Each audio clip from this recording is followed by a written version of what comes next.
जय हिंद साथियों, आप सभी का आपके अपने परिवार आसमा सिविल एकेडमी में मैं इशार अहमद आप सभी का पुरजोर स्वागत करता हूं। और इस डेली करंट अफेयर के सत्र में आज हम 19 दिसंबर के मतलब कि 19 दिसंबर के इंपॉर्टेंट करंट अफेयर पढ़ने वाले हैं जो कि हमारे एग्जाम के लिए बहुत ही महत्वपूर्ण है।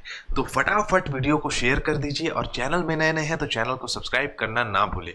शाम के सत्र चल रहा है आप लोगों के लिए सब इंस्पेक्टर बैच का, जिसमें आपको हर हफ्ते जो है 4 दिन क्लासेस लगेंगे मंडे टू थर्सडे, जिसमें आपको इंडियन ज्योग्राफी पढ़ाया जा रहा है, इंडियन हिस्ट्री पढ़ाया जा रहा है, नक्सल से समस्याएं संबंधित समस्याओं का भी अध्ययन कराया गया है।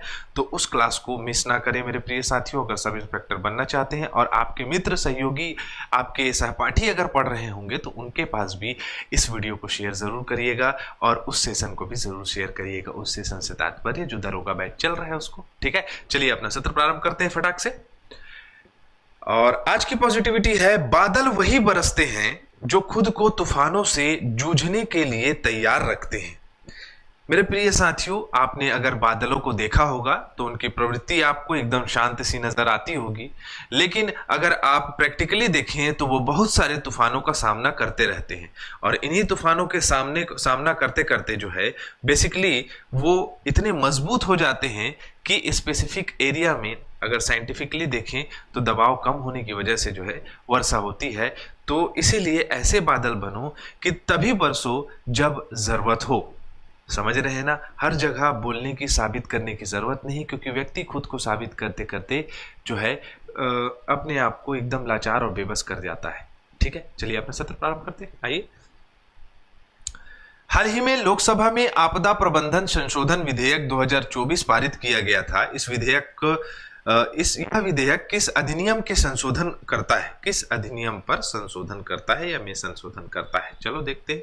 आपदा प्रबंधन अधिनियम 2005 में, जो कि 2004 के क्राइटेरिया में है। चलो अगर हम इसको आसान भाषा में समझें तो देखिए, पहले आंसर देख लेते हैं। कल्याण साहू ने आपदा प्रबंधन अधिनियम 2005 दिया है, सी आंसर, वेरी गुड।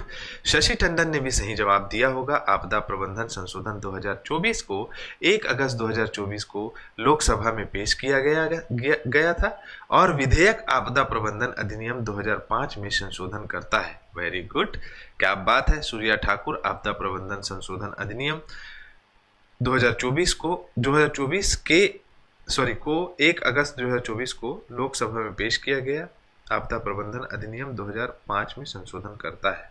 ठीक है, 24 को, ओके सही है, वेरी गुड, बहुत बढ़िया, सही है, एकदम परफेक्ट, सही आंसर है आप लोगों का। ठीक है, हाल ही में किस देश की सेना ने अपने लॉन्ग रेंज हाइपरसोनिक हथियार का सफलतापूर्वक परीक्षण किया है, जिसे डार्क ईगल के नाम से भी जाना जाता है? मेरे प्यारे प्रिय साथियों, वेपन्स, लॉजिस्टिक्स और हथियार निर्माण जिसे कहा जा सकता है, उसके लिए एक देश बहुत ज़्यादा प्रसिद्ध है और मैक्सिमम सभी देशों को वो वेपन्स बेचता है, जिसका नाम क्या है? जिसका नाम है अमेरिका। अमेरिका की ही ये एक हाइपरसोनिक मिसाइल है, हथियार है, जो 3800 किलोमीटर प्रति घंटे की रफ्तार से चलती है ना? और ये ध्वनि की गति से 10 गुना तेज है, मान सकते हैं। 3800 मील प्रति घंटा, किलोमीटर नहीं होगा मेरे प्रिय साथियों, मील होगा। अब मैं बता दूं कि अमेरिकी सैन्य ने इसे लाया है और एक बहुत ही खतरनाक ये हथियार है। ये ध्वनि मतलब हम आवाज जो हमारे निकलती है उससे भी तेज गति इसकी जो है, 10 गुना ज्यादा तेज गति इसकी है। और ये इस क्षमता से बहुत ही सशक्त बन सकता है जो भी देश इसको खरीदता है। स्वयं अमेरिका तो सशक्त है ही। तो आप ये जान सकते हैं जिसका नाम क्या है, जिसका नाम है डार्क ईगल, है ना? चलो अगला प्रश्न हमारे स्क्रीन पे ये रहा। हाल ही में भारत और किस देश के बीच में नौसैनिक अभ्यास सिलनेक्स 2024 हो रहा है? तो भारत और श्रीलंका के बीच में हो रहा है, मैं बता दूं 2 चरणों में होगा। चलो देखते हैं इसके कंटेंट को। सिलनेक्स, श्रीलंका इंडिया नेवल एक्सरसाइज। ठीक है, अगर हम इसकी बात करें तो 2 चरणों में होगा, 17 से 20 दिसंबर तक चलेगा। पहले में 17 से 18 दिसंबर बंदरगाह चरण है, मतलब पोर्ट की स्थिति में किस प्रकार से सैन्य अभ्यास किए जा सकते हैं। दूसरा है समुद्री चरण जो कि 19 से 20 चलेगा या 19-20 को चलेगा। तो ये क्या है हो रहा है, तो उद्देश्य है दोनों देशों के नौसेनाओं के बीच बहुआयामी समुद्री संचालन के लिए परस्पर सहयोग को बढ़ावा देना, आपसी समझ में सुधार करना, सर्वोत्तम प्रथाओं की प्रक्रियाओं का आदान प्रदान करना, एक दूसरे को सहयोग देना बेसिकली मेन कारण है। जैसे कि आप सभी जानते हैं कि हमारा ये प्रायद्वीपीय भारत है, मतलब भारत का दक्षिण भाग जिसे कहा जा सकता है, उससे महज कुछ ही दूरी में जो है श्रीलंका है। यहाँ पर आपको बीच मिलेगा पंबन द्वीप, जिसे हम एडम ब्रिज या राम सेतु के नाम से जानते हैं, है ना।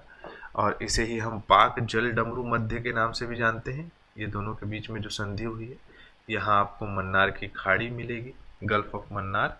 तो इस क्षेत्र में मेरे प्रिय साथियों आपका ये संचालन किया जाएगा, ठीक है। चले, विशाखापट्टनम बंदरगाह से ये स्टार्ट होगा, ठीक। चलो, मोस्ट इंपॉर्टेंट बीसीसीआई, भारतीय क्रिकेट कंट्रोल बोर्ड, है ना, आपका के तहत जो है बीसीसीआई सैयद मुश्ताक अली ट्रॉफी करवाता है हर साल, ठीक है।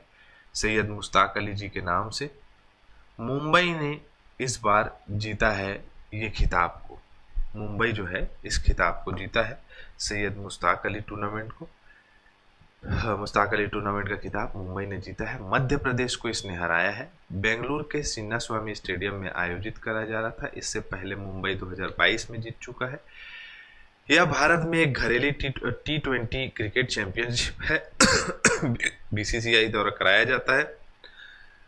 सैयद मुश्ताक अली जी के नाम पे इसे रखा गया है। 2006-07 से स्टार्ट हुआ है। पहला खिताब दिनेश कार्तिक हमारे पुराने खिलाड़ी थे, उनके कप्तानी में तमिलनाडु ने जीता था, ठीक है। चले आगे।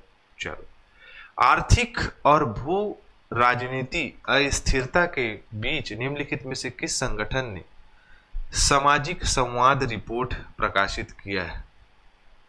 आर्थिक अस्थिरता चल रही है वर्तमान में, भू राजनीतिक अस्थिरता चल रही है। इसको मद्देनजर रखते हुए अंतर्राष्ट्रीय श्रम संगठन ने ये बात उठाई है कि सामाजिक संवाद जरूरी है, लोगों को रोजगार जरूरी है। मजदूर वर्ग लेबर कंडीशन जो है वो दिन प्रतिदिन गिरते जा रहा है। सभी देशों ने इस विषय पे प्रॉपर जो है कन्वर्सेशन किया है। सदस्यीय देशों ने, जैसे देख सकते हैं आप, अंतर्राष्ट्रीय श्रम संगठन इंटरनेशनल लेबर ऑर्गेनाइजेशन 11 अप्रैल 1919 से बना हुआ है। जिनेवा स्विट्जरलैंड में इसका मुख्यालय है ना। गिलबर्ट हंगबो जो है महानिदेशक हैं इसके, ठीक है।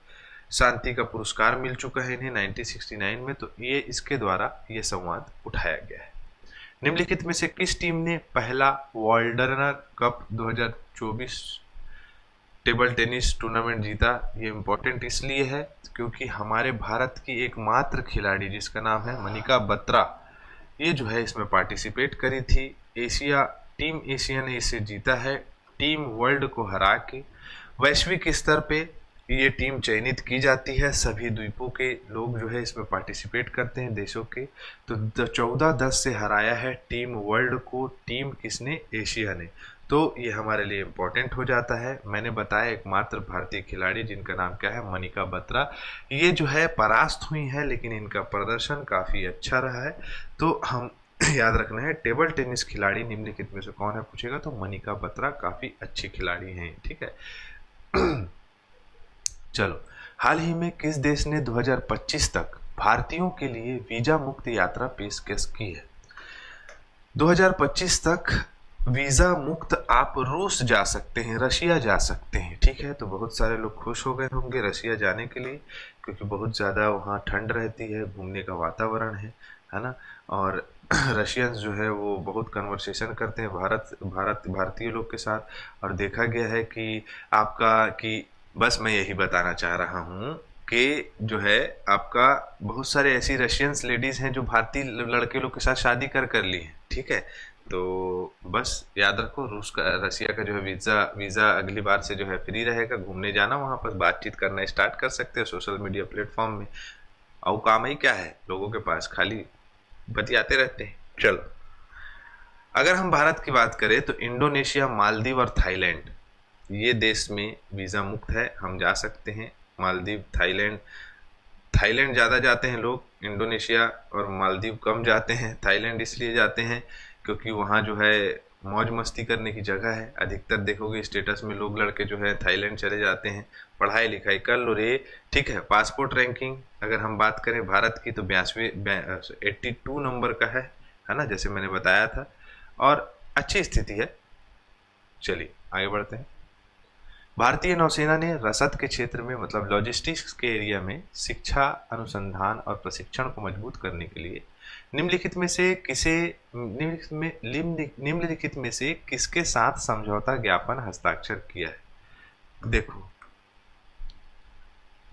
लॉजिस्टिक्स अगर हम बात करें, रसद की बात करें तो शिक्षा, अनुसंधान और प्रशिक्षण के क्षेत्र में गतिशक्ति विश्वविद्यालय के साथ समझौता शामिल किया है। अब इसके अंतर्गत होगा क्या क्या, तो आइए देखते हैं। सामने में लिखा है आपके, भारतीय नौसेना और लॉजिस्टिक्स प्रणाली को सुदृढ़ बनाना, मतलब कि आत्मनिर्भर कार्य करना, है ना। Supply chain management, multi modal परिवहन, सतत लॉजिस्टिक्स पर विशेष ध्यान देना, मतलब कि ऐसी व्यवस्थाओं पे ध्यान देना जिसमें हम यूज़र फ्रेंडली रहें, मतलब कि हमारे भारत से ही सारी चीज़ें बने, खरीदें, है ना। ये सब चीज़ों के लिए गतिशक्ति विश्वविद्यालय द्वारा जो है मेहनत की जाएगी। भारतीय नौसेना उसका साथ देगा, फंडिंग करेगा, आर्टिफिशियल इंटेलिजेंस लेके आना, उसमें प्रोडक्टिविटी एनालॉजी करना, मतलब कि प्रोडक्टिविटी को बढ़ाना, लोगों को अवेयर करना, स्किल डेवलपमेंट करना मुख्य उद्देश्य है। तो भारत जो है अब इस क्षेत्र में कार्य करने जा रहा है। ठीक, चले आगे, फटाफट रिवीजन करते हैं। समर्पित योग नीति लागू करने वाला पहला राज्य उत्तराखंड है। ऋत्विक कुमार ने बैडमिंटन खिलाड़ी हैं जिन्होंने ओडिशा मास्टर 2024 बैडमिंटन पुरुष एकल का खिताब जीता है इन्होंने। भारत का पहला मधुमेह बायो बैंक कहाँ बनाया जा रहा है, तो चेन्नई में बताया था कि चेन्नई में जो है आपका इलाज बहुत अच्छा होता है। महिला हॉकी टीम ने 10वां महिला जूनियर एशिया कप 2024 जीत लिया भारत ने।